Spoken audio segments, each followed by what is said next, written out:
Hello friends, welcome back to my YouTube channel. तो आज के इस वीडियो में हम देखने वाले हैं फिजिक्स के बहुत ही ज़्यादा इंपॉर्टेंट टॉपिक के बारे में। तो टॉपिक आप देख सकते हैं, टॉपिक है आपका लेंज का नियम। क्या होता है लेंज का नियम, तो सब कुछ इस वीडियो में बताएंगे। तो वीडियो को पूरा लास्ट तक देखना, तो आपसे कोई भी इंफॉर्मेशन मिस नहीं होगी। तो चलिए स्टार्ट करते हैं वीडियो। तो लेंज का नियम ऊर्जा संरक्षण के सिद्धांत पे आधारित है। लेंज का नियम ऊर्जा संरक्षण के सिद्धांत पे आधारित है। अब बात करें डेफिनेशन की, तो इसका जो नियम होता है यानी लेंज के नियम के अनुसार प्रेरित विद्युत वाहक बल, जो प्रेरित विद्युत वाहक बल और मान लीजिए कोई परिपथ है, उसमें जो प्रेरित विद्युत वाहक बल कार्य करता है तथा प्रेरित धारा सदैव उस कारण का विरोध करती है जिससे वो क्या होती है, स्वयं उत्पन्न होती है। इस नियम के अनुसार प्रेरित विद्युत वाहक बल तथा प्रेरित धारा सदैव उस कारण का विरोध करती है जिससे वो स्वयं उत्पन्न होती है। तो मान लीजिए हमने एक परिपथ लिया है, ठीक।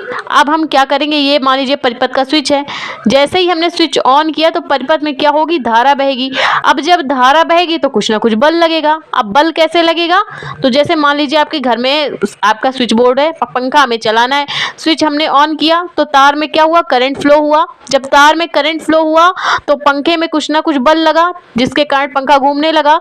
तो पंखे में लगने वाला बल और जो तार में बहने वाली धारा है सदैव किस कारण का विरोध करेगी, स्विच बोर्ड का विरोध करेगी, स्विच बोर्ड के बटन का विरोध करेगी जिससे वो स्वयं उत्पन्न हो रही।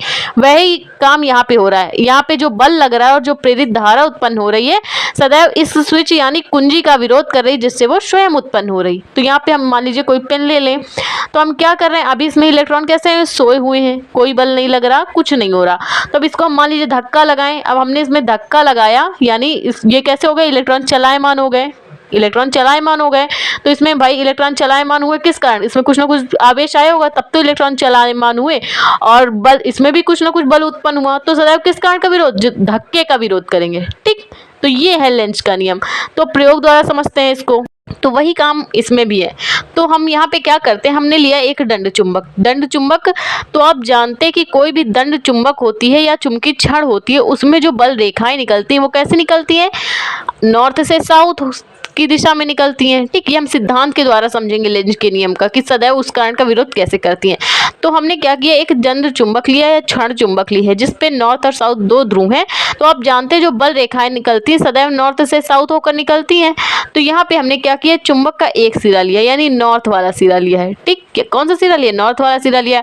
और उसके पास हमने क्या किया, एक कुंडली, तांबे के तार की एक कुंडली उसके पास रख दी है। तो जब प्रेरित धाराएं कहाँ से निकलती हैं, देखा था आपने, नॉर्थ से साउथ की ओर चलती हैं। तो नॉर्थ ध्रुव से जब प्रेरित धाराएं निकल रही हैं, बल रेखाएं निकल रही, उसके पास हमने लगा दी कुंडली। तो क्या होंगी, कुंडली से लंबवत निकलती हैं। आप ये समझिए कि हमने क्या किया, केवल एक चुंबक, एक भाग लिया हमने नॉर्थ वाला, ठीक। तो हमने क्या किया, नॉर्थ वाले भाग के आगे हमने कुंडली लगा ली। अब भाई बल रेखाएं तो निकल रही थी, अब जब कुंडली लगा दें तो कुंडली से होकर निकलेंगी। भाई जब हमने कुंडली लगा दी है तो कुंडली से होकर धाराएं निकलती हैं। तो हम क्या करेंगे, जितना कुंडली को पास में लाएंगे चुंबक से उतनी ज़्यादा धाराएं निकलेंगी लंबवत होके, और जितना ज़्यादा कुंडली को दूर ले जाएंगे ये धाराएं कम निकलेंगी कुंडली से, ठीक। तो ये जो धाराएं निकल रही हैं, जो बल रेखाएं निकल रही हैं इस कुंडली से, सदैव उस कारण का, किस कारण का, यानी चुंबक का विरोध करती हैं जिससे वो स्वयं उत्पन्न हो रही हैं।